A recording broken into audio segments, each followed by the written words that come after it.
Il monumento dovrebbe stare nelle piazze. Questo monumento che noi abbiamo scelto è in un cortile dell'università. Non so se la scelta del scultore Alfonso Marabelli era proprio quella di metterla in un cortile dell'università.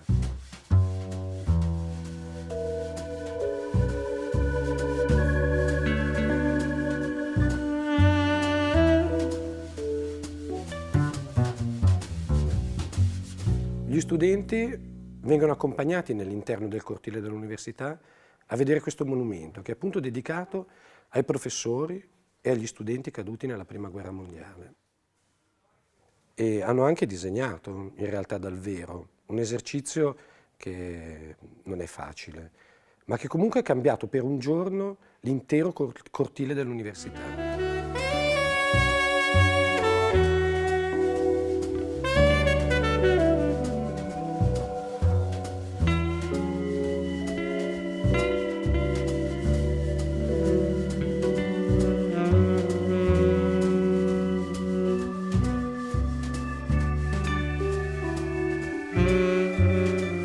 La mia prima impressione quando ho visto la statua non è stata proprio positiva, perché comunque non è proprio una statua bella ed è un po' rovinata. La statua mi è sembrata abbastanza vecchia, era un po' rovinata anche dai segni del tempo, ma mi è sembrata anche abbastanza strana, dato che non è in figura intera, ma in parte è ancora nel suo blocco.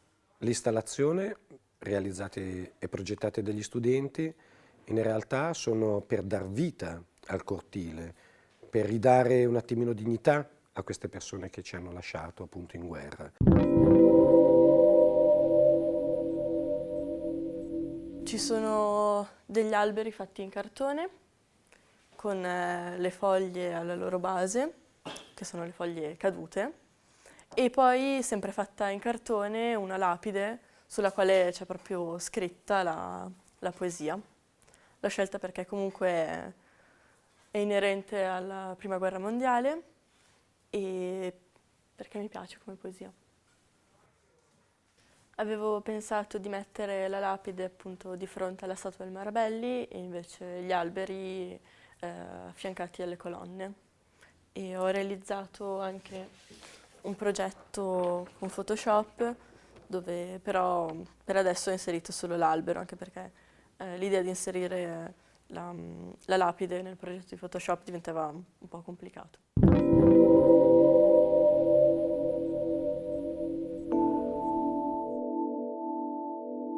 Ho scelto i palloncini perché mi sembravano essere come una sensazione di felicità, quindi i palloncini mi sembravano la cosa più adatta. Prima ho fatto la prova su carta, ho fatto il disegno sulla carta e poi l'abbiamo fatta al computer aggiungendo anche alla foto dell'università con la statua al centro.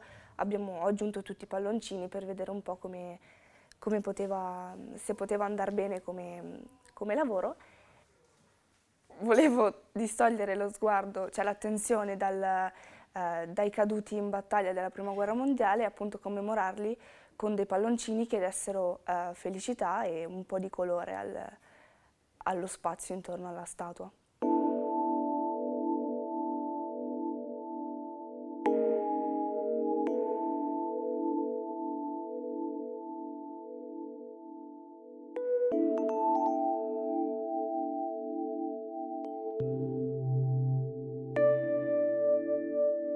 Il tema della mia installazione è il soldatino di plastica, quindi tramite Photoshop ho installato nella foto del cortile dell'università tanti soldatini di plastica. I soldati comunque ricordano i professori, gli studenti morti in battaglia. Ho scelto come elemento la farfalla, che è un elemento decorativo e colorato e simboleggia la libertà finita la guerra. Ho deciso di inserire le farfalle all'interno del cortile dell'università per creare un'atmosfera di allegria, diciamo, visto che c'è la statua dedicata ai caduti della Prima Guerra Mondiale. Nella mia installazione ho preso delle farfalle da internet e le ho riportate nella foto del cortile dell'università, modificandone i colori creandoli più brillanti, e ho attaccato alle farfalle un filo trasparente che si trova in mezzo alle colonne.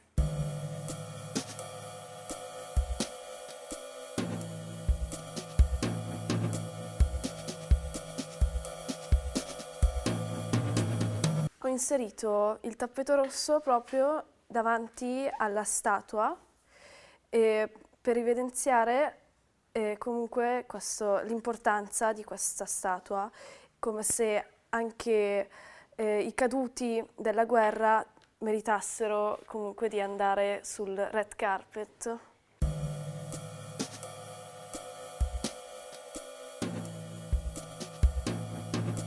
Ho deciso di provare a realizzare una installazione che comprende l'utilizzo di teloni appesi nel cortile dell'università dove si trova la statua dell'Alfonso Marabelli. Sopra questi teloni vengono scritte delle pagine di libri per commemorare appunto la preziosità dell'Università di Pavia. I lenzuoli sono ingialliti come le pagine ingiallite dei libri, e le scritte andranno realizzate con una calligrafia morbida e lineare. L'idea è relativa al fatto che l'università è un patrimonio culturale importantissimo, la biblioteca soprattutto, quindi è bene ricordare comunque i libri scritti che sono importanti. Alla fine mi piacerebbe comunque vedere realizzato il mio progetto, anche per un fatto di... sarebbe comunque la prima volta che realizzo un progetto che faccio su carta comunque, a parte i lavori plastici piccoli che abbiamo fatto in seconda e in prima, ma questo è un grande lavoro comunque.